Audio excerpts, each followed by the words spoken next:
भगवद गीता अध्याय 8 श्लोक 1-2। किम तद ब्रह्म किम अध्यात्मम किम कर्म पुरुषोत्तम अधिभूतं च किम प्रोक्तम अधिदैवं किमुच्यते अधियज्ञः कथं कोत्र देहे अस्मिन् मधुसूदन प्रयाण काले च कथं ज्ञेयो असि नियतात्मभिः। श्रीमद् भगवद गीता के 8वें अध्याय के आरंभ में अर्जुन भगवान श्री कृष्ण से 7 अत्यंत महत्वपूर्ण प्रश्न पूछते हैं। वे कहते हैं, हे पुरुषोत्तम, वो ब्रह्म क्या है, अध्यात्म क्या है, कर्म क्या है, अधिभूत किसे कहा गया है और अधिदैव क्या कहलाता है। हे मधुसूदन, इस शरीर में अधियज्ञ कौन है और वो किस प्रकार स्थित है। इसके अतिरिक्त अपने मन और इंद्रियों को वश में रखने वाले संयमी मनुष्य अंत समय में आपको किस प्रकार जान पाते हैं। भगवान श्री कृष्ण ने कहा था कि जो लोग मेरी शरण लेकर वृद्धावस्था और मृत्यु से मुक्ति पाने का प्रयास करते हैं, वे ब्रह्म, अध्यात्म और संपूर्ण कर्म को भली भांति जान लेते हैं। इसके अतिरिक्त जो लोग मुझे अधिभूत, अधिदैव और अधियज्ञ सहित जानते हैं, ऐसे एकाग्र चित्त वाले पुरुष अपने अंत समय में भी मुझे ही स्मरण करते हैं और मुझ में ही विलीन हो जाते हैं। भगवान की इन बातों को सुनकर अर्जुन के मन में शंका और जिज्ञासा उत्पन्न हुई। इसी कारण उन्होंने इस अर्थात 8वें अध्याय के प्रारंभ में भगवान से 7 प्रश्न पूछे। भगवान ने अर्जुन के शुरुआती प्रश्नों के उत्तर तो संक्षेप में दे दिए, लेकिन उनके अंतिम प्रश्न का उत्तर देने के लिए पूरा अध्याय ही कह डाला। दरअसल अर्जुन ने भले ही 7 प्रश्न पूछे हों, किंतु उनके पूछने का मुख्य उद्देश्य कुछ और ही था। यदि वे अपना मुख्य प्रश्न सीधे सबसे पहले पूछ लेते तो शायद भगवान को ऐसा लगता कि अर्जुन का मोह अभी तक दूर नहीं हुआ है। इसीलिए पहले भूमिका बनाते हुए उन्होंने अन्य प्रश्न पूछे और अंत में अपना 7वां तथा सबसे मुख्य प्रश्न सामने रखा। ये 7 प्रश्न इतने अधिक महत्वपूर्ण हैं कि यदि कोई व्यक्ति पूरी निष्ठा और एकाग्रता के साथ इनका चिंतन करे तो उसे सही समय पर ईश्वर की अपरोक्ष अनुभूति हो सकती है। अर्जुन का पहला प्रश्न है, किम तद ब्रह्म, वो ब्रह्म क्या है। इसके उत्तर में भगवान श्री कृष्ण एक वाक्य में कहते हैं, अक्षरम ब्रह्म परमम, अर्थात जो अक्षर और परम है वही ब्रह्म है। ब्रह्म के 2 स्वरूप माने गए हैं, सगुण और निर्गुण। सगुण स्वरूप अक्षर ब्रह्म नहीं है। जो क्षर अर्थात नष्ट होने वाला नहीं है और जो पूरी तरह से निर्गुण निराकार है, वही अक्षर ब्रह्म है। यहाँ परम का अर्थ सर्वश्रेष्ठ से है। सगुण उपासना की चरम सीमा ये है कि मनुष्य हर जगह और हर वस्तु में भगवान के दर्शन करे। केवल बाल कृष्ण में भगवान को देखना तो सगुण उपासना की मात्र शुरुआत है। हमारी संस्कृति मूर्ति पूजक होने के साथ साथ मूर्ति भंजक भी है। मूर्ति भंजक शब्द सुनने में भले ही कड़वा लगे, लेकिन इसका एक गहरा दार्शनिक अर्थ है। इसका तात्पर्य ये है कि हमें व्यक्त से अव्यक्त की ओर जाना है। ये दृष्टिकोण हमारे भीतर निरंतर बना रहना चाहिए। शुरुआत में मन की एकाग्रता, कंसंट्रेशन के लिए सगुण मूर्ति को सामने रखकर उपासना करनी चाहिए। प्रारंभिक उपासना के बाद धीरे धीरे अपनी भावना का विस्तार करना चाहिए। जैसे पूजा के आसन से उठने के बाद मातृदेवो भव, पितृदेवो भव के भाव से माता पिता को देवता मानना और क्रमशः संसार के हर कण में भगवान को देखना। जिन भगवान की हम मंदिर में पूजा करते हैं, उन्हें केवल पूजा घर तक सीमित न रखकर बाहर भी सर्वत्र महसूस करना चाहिए, अन्यथा भगवान केवल पूजा घर में ही कैद रह जाएंगे। इसे हम गणेशोत्सव के उदाहरण से समझ सकते हैं। हम गणपति जी की मूर्ति लाते हैं, कुछ दिन उनकी आराधना करते हैं और फिर उनका विसर्जन कर देते हैं। ये विसर्जन वास्तव में व्यक्त से अव्यक्त की ओर जाने का ही एक व्यवहारिक अभ्यास है। संतों ने कहा है, सगुण निर्गुण दोनों विलक्षण। परमात्मा के सगुण और निर्गुण दोनों ही रूप अत्यंत अद्भुत हैं। जिसे निर्गुणावस्था का आनंद मिल गया वो अलौकिक लोकोत्तर हो जाता है, और सगुण आनंद की महिमा भी वैसी ही है। निर्गुण निराकार परमात्मा का सगुण साकार रूप धारण कर लेना ही उसकी सबसे बड़ी विलक्षणता है। इसमें एक और आश्चर्य ये है कि निर्गुणावस्था में भी व्यक्ति की चेतना या अस्तित्व बना रहता है। सामान्य बुद्धि से विचार करें तो निर्गुणावस्था में अपने अस्तित्व का निरंतर एहसास नहीं रहना चाहिए, किंतु वास्तव में ये निर्गुणावस्था कोई बेहोशी या अचेतन स्थिति नहीं है, बल्कि ये एक जागृत दिव्य चेतना की अवस्था है। यही परब्रह्म की सबसे बड़ी विशेषता है। सामान्य दृष्टि से सगुण रूप ही हमारे लिए अक्षर है। यदि हम अक्षर शब्द को दो हिस्सों अक्ष और र में विभाजित करें तो अक्ष का अर्थ है आंख और र का अर्थ है रमाने वाला, लुभाने वाला। इस प्रकार अक्षर का अर्थ हुआ वो सगुण मूर्ति जो आंखों को आनंदित करती है और हमारी आंखों में बस जाती है। महापुरुषों ने भगवान को अपनी आंखों की पुतलियों में बिठा लिया है।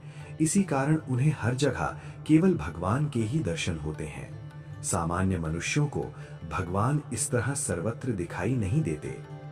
गीता में परब्रह्म को अक्षरम परमम कहा गया है। इसका तात्पर्य ये है कि सगुण रूप से भी परे कुछ अवश्य है। ध्यान की एक ऐसी अवस्था आती है जहां भगवान की स्थूल आकृति सगुण रूप धीरे धीरे दूर ओझल होती जाती है। फिर आंखों से देखना बंद हो जाता है और केवल परमात्मा की सूक्ष्म अनुभूति शेष रह जाती है। इस अनुभूति के दौरान भी पूर्ण जागरूकता, अलर्टनेस बनी रहती है। यही परम ब्रह्म की वास्तविक स्थिति है। जब स्थूल रूप से देखने की क्रिया समाप्त हो जाती है तो देखने वाले का भाव या अहंकार भी विलीन हो जाता है। इसके बावजूद मन की पूर्ण जागरूकता निरंतर बनी रहती है। इसी जागृत और निराकार अवस्था वाले ब्रह्म को ही अक्षर और परम समझना चाहिए। अर्जुन का दूसरा प्रश्न है कि अध्यात्म किसे कहते हैं। इसके उत्तर में भगवान कहते हैं, स्वभावोऽध्यात्म उच्यते, अर्थात स्वभाव को ही अध्यात्म कहा जाता है।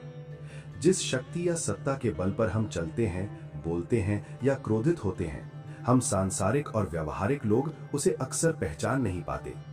जिस अदृश्य सत्ता को हम जान नहीं पाते वो प्रत्यगात्मा है। यहाँ इस विषय को थोड़ा स्पष्ट रूप से समझना आवश्यक है कि एक परमात्मा है, दूसरा जीवात्मा है और इन दोनों के बीच प्रत्यगात्मा है।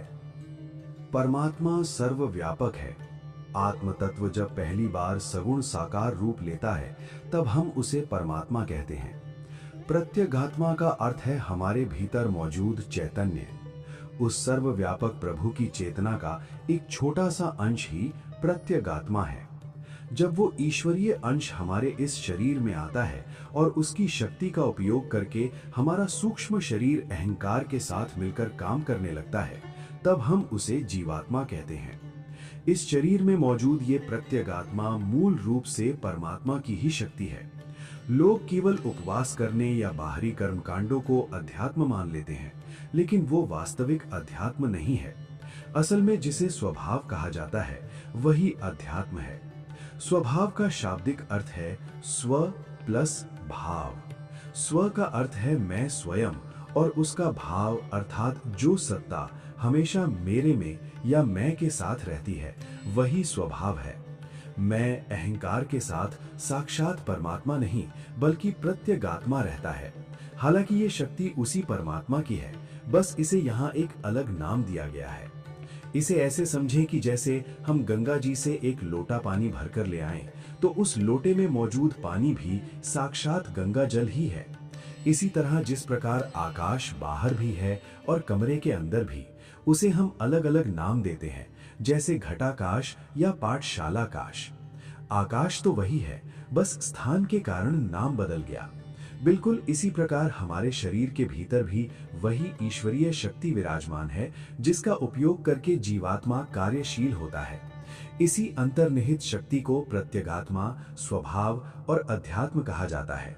उस शक्ति को समझना और ये महसूस करना कि वो सदैव हमारे साथ है, यही सच्चा अध्यात्म है।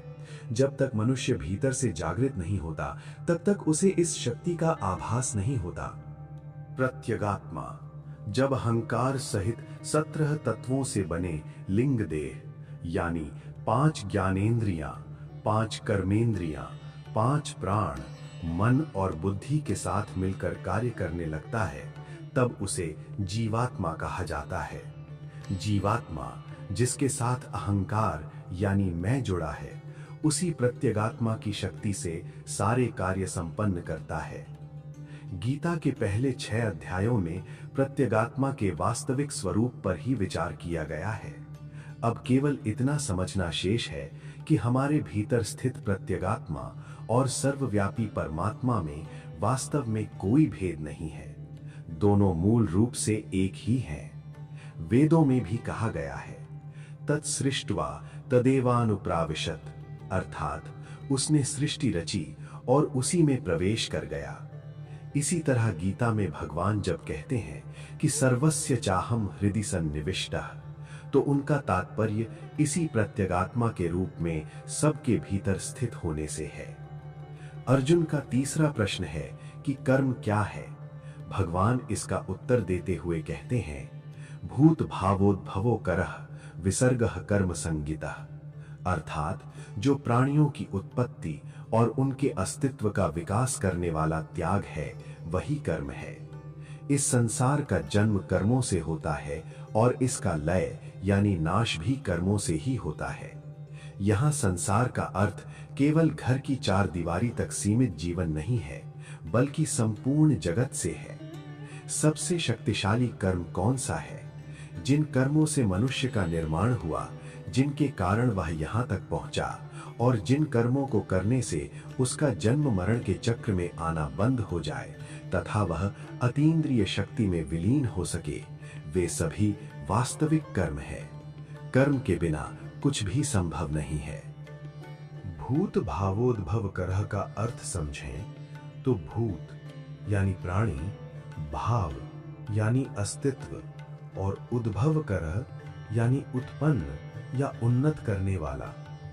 इसमें भव का अर्थ है होना और उद का अर्थ है ऊपर। इसलिए सभी प्राणियों के जीवन को उन्नत करने यानी ऊपर उठाने के लिए किए गए प्रयास को ही गीता में सच्चा कर्म कहा गया है।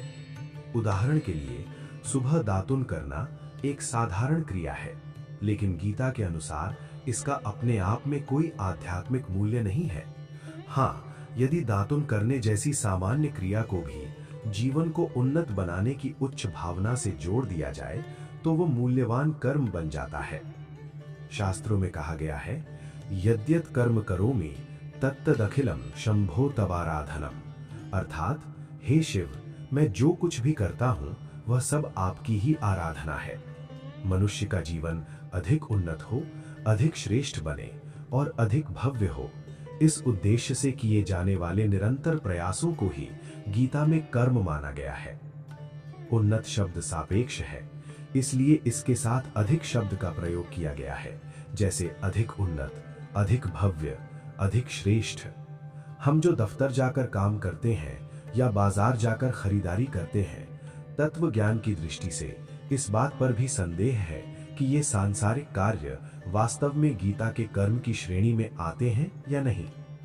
संस्कृत में विसर्गः शब्द के कई अर्थ होते हैं। यज्ञ करना, दान देना, अर्पण करना या छोड़ना यानी त्याग करना।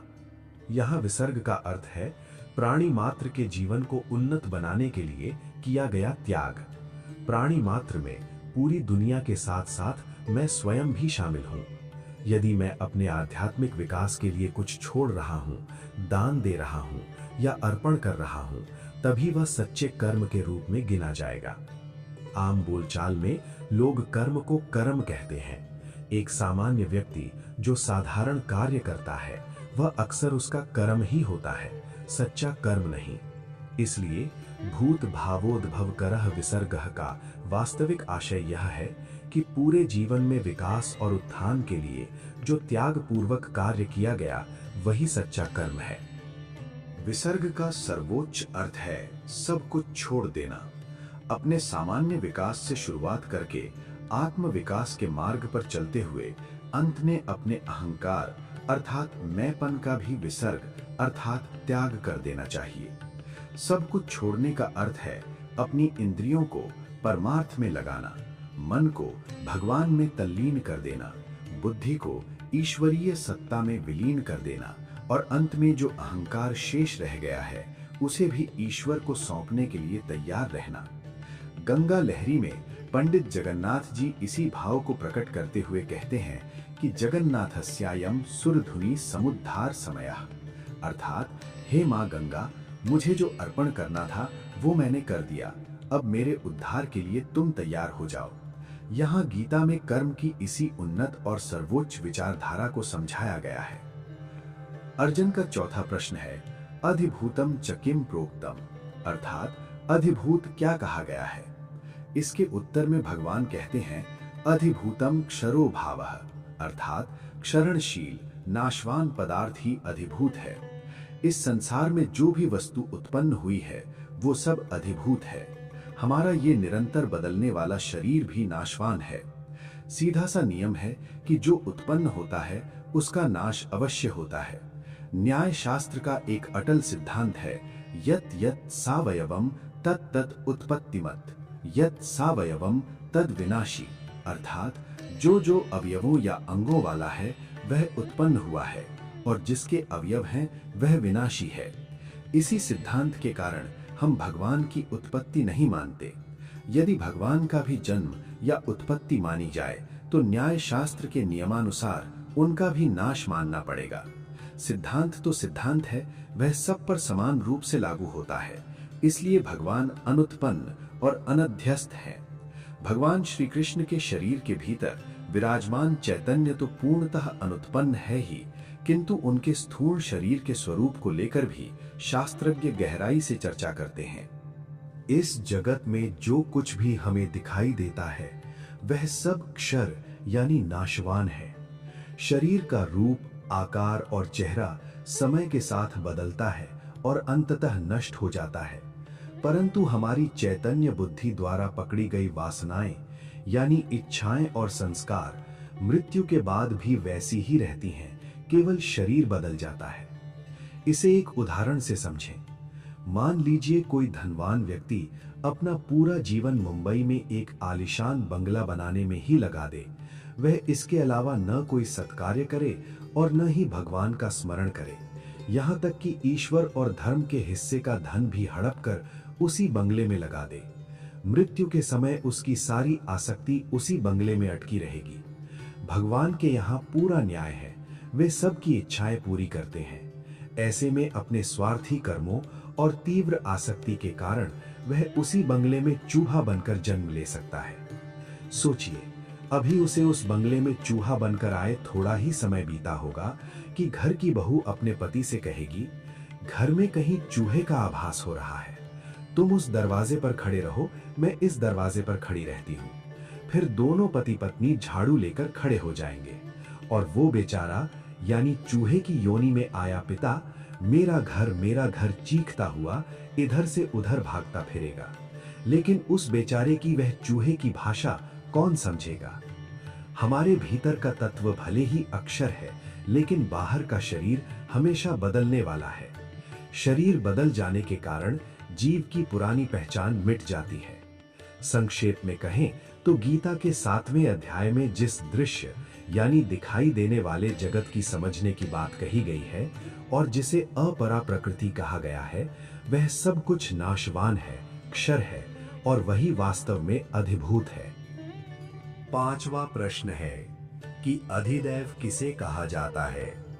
भगवान उत्तर देते हैं पुरुषश्चाधिदैवतम, अर्थात जीवात्मा ही अधिदैव है। अधिदैव और अधिभूत दोनों बिल्कुल अलग अलग हैं। इस अध्याय में संपूर्ण सृष्टि व्यवस्था को 2 हिस्सों में बांटकर समझाया गया है। एक समझने योग्य वस्तु, दृश्य, और दूसरा उसे समझने वाला, दृष्टा या ज्ञाता। जो ये समझने योग्य वस्तु है वो अपरा प्रकृति है। चूंकि वो क्षर है इसलिए उसे अधिभूत कहा गया है। दूसरी ओर जो इन सबको समझने वाला है वो परा प्रकृति है। उसी चेतन जीवात्मा को यहाँ अधिदैव कहा गया है। छठा प्रश्न है कि इस शरीर में अधियज्ञ क्या है। इसके उत्तर में भगवान कहते हैं, अधियज्ञो हमेवात्र देहे देहभृतांबरा। अर्थात हे देहधारियों में श्रेष्ठ अर्जुन, इस शरीर में अधियज्ञ मैं स्वयं ही हूं। वास्तव में हमारे इस देह में निरंतर एक बहुत बड़ा यज्ञ चल रहा है। प्रत्येक श्वास और कर्म के रूप में भीतर लगातार स्वाहा स्वाहा की आहुति पड़ रही है। यदि मनुष्य का शरीर 100 वर्ष तक चलता है तो यह शत संवत्सरिक यज्ञ कहलाता है। भगवान समझाते हैं कि हमारे इस शरीर में जो ये कर्म रूपी यज्ञ चल रहा है उसका अधिष्ठाता, प्रमुख आधार मैं स्वयं हूं। ईश्वर के अनुसार बिना किसी दिखावे के चुपचाप की जाने वाली सेवा का नाम ही यज्ञ है। शोर शराबा करके या दिखावा करके की गई सेवा को यज्ञ नहीं माना जा सकता। हमारे कर्मों का शोर नहीं होना चाहिए। हम ऐसा करेंगे, हम वैसा करेंगे, इस तरह ढिंडोरा पीट कर कार्य करना यज्ञ नहीं है। व्यक्ति का भाव ये होना चाहिए कि मैं लोगों की वाहवाही लूटने के लिए कोई काम नहीं कर रहा, बल्कि मैं जो भी कर्म कर रहा हूँ वो अपने स्वयं के आत्म विकास के लिए कर रहा हूँ।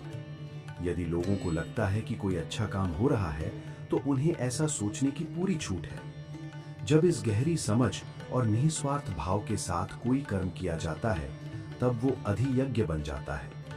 संक्षेप में कहें तो बिना किसी अहंकार और शोर शराबे के चुपचाप किया गया कर्म ही अधियज्ञ है।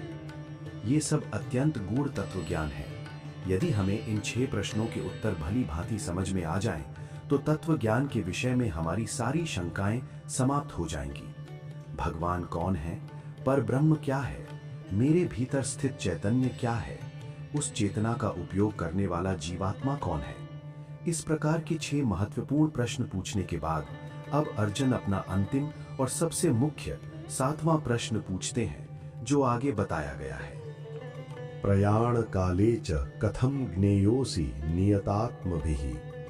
अर्जुन का 7वां और अंतिम प्रश्न है, जिन्होंने अपने मन और इंद्रियों को वश में कर लिया है, ऐसे संयमी पुरुष अंत समय में, मृत्यु के समय में आपको किस प्रकार जान पाते हैं?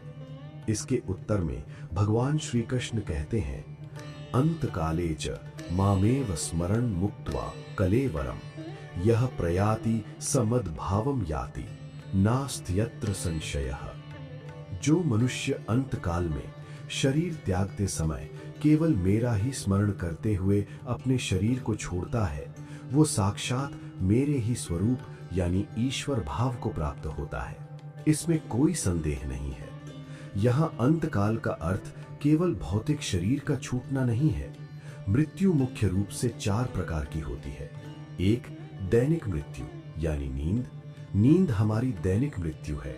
जब हम गहरी नींद में सो जाते हैं तो हमसे सब कुछ छूट जाता है। न विद्या याद रहती है, न पैसा, न बंगला, न पत्नी और न ही बच्चे। उस समय के लिए मानो ये सब मर जाते हैं। लेकिन सुबह 6 बजे उठते ही सब कुछ वापस मौजूद होता है। अवस्थांतर मृत्यु, जीवन में आने वाली अलग अलग अवस्थाओं का बदलना, जैसे बचपन, फिर जवानी और उसके बाद बुढ़ापा, कौमारम, यौवनम, जरा। एक अवस्था का जाना भी मृत्यु है। अज्ञान की मृत्यु, जब ज्ञान का उदय होता है तो अज्ञान की मृत्यु हो जाती है। देह की मृत्यु, अंत में इस भौतिक शरीर का छूट जाना। शास्त्रों की भाषा में इन्हें ही क्रमशः दैनिक अंत, अवस्था का अंत, अज्ञान का अंत और क्षणिक अंत अर्थात देह का अंत कहा जाता है।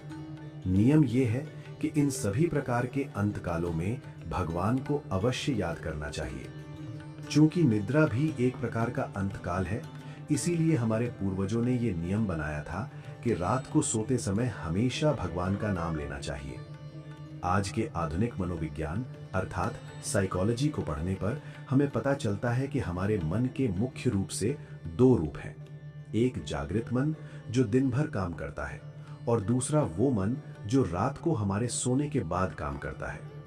इसे हम डे ड्यूटी और नाइट ड्यूटी करने वाला मन कह सकते हैं। जब हम रात को सोते हैं तो डे ड्यूटी वाला मन अपना सारा कार्यभार और एकाग्रता नाइट ड्यूटी वाले मन को सौंप देता है। यदि सोते समय हम अपना चित्त भगवान में एकाग्र कर लें तो दिन वाला मन उस एकाग्रता को भी रात वाले मन को सौंप देता है। चूंकि रात भर उस अवचेतन मन के पास बाहर का कुछ भी देखने, जानने या समझने का काम नहीं होता, तो उसके पास केवल गोपाल कृष्ण अर्थात भगवान का नाम ही शेष रह जाता है। परिणाम स्वरूप वो मन पूरी रात उसी पवित्र नाम का स्मरण चिंतन करता रहता है। इस तरह हमारी वो साधारण नींद एक योग निद्रा बन जाती है। इसीलिए कहा गया है कि सोने से पहले प्रभु को याद करके ही सोना चाहिए। अर्जुन के प्रश्न का मुख्य सार यही है कि प्रयाण काल अर्थात अंतिम समय को कैसे जाना जाए और उस अंत काल में भगवान का स्मरण कैसे होगा। इसका उत्तर बिल्कुल स्पष्ट है। अंत समय में व्यक्ति को उसी का ध्यान आएगा जिसका उसने जीवन भर अखंड यानी निरंतर चिंतन किया हो। बिना निरंतर अभ्यास के अंतिम समय में ईश्वर का स्मरण होना संभव नहीं है।